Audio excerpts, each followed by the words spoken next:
Mirishkor so'zining ma'nosi nima? Uning tarixiga qisqacha to'xtalamiz. Mirishkor so'zi haqida ikki xil qarash bor. Ularning birinchisi o'z ishining mohir ustasi, omilkor degan ma'nolarni bildiradi.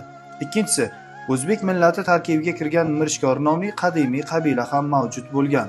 Qabila nomi ov hokimi, ov amiri degan ma'nolarni anglatadi.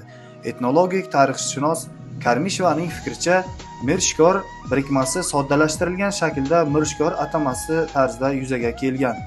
So'zning ma'nosi esa ov qilish bilan shug'ullanuvchi ov begi degan ma'noni bildiradi. Tuman hududi dastlab Usmon Yusupov va Bahoriston tumanlaridan iborat bo'lgan.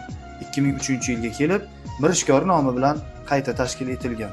Mirishkor hududida 8-9 asrlarda ko'chib kelgan, haligacha o'z madaniyatini, etnik urf-odatlarini saqlab qolgan Jeyno arablari, alohida madaniyat va tiliga ega bo'lgan Chandir turkmanlari hamda o'zbek va tojik millatlari birdek yashab kelmoqda. Tumanda Pomoq, Chorgumbaz, Yakka gumbaz masjidlari hamda 14-asrga oid Ayvon va Chandir masjidi, 14-asrga oid Isoq ota maqbarasi va ziyoratgohi ham mavjud. Videoni mirishkorlik do'stiga yuborib qo'ying.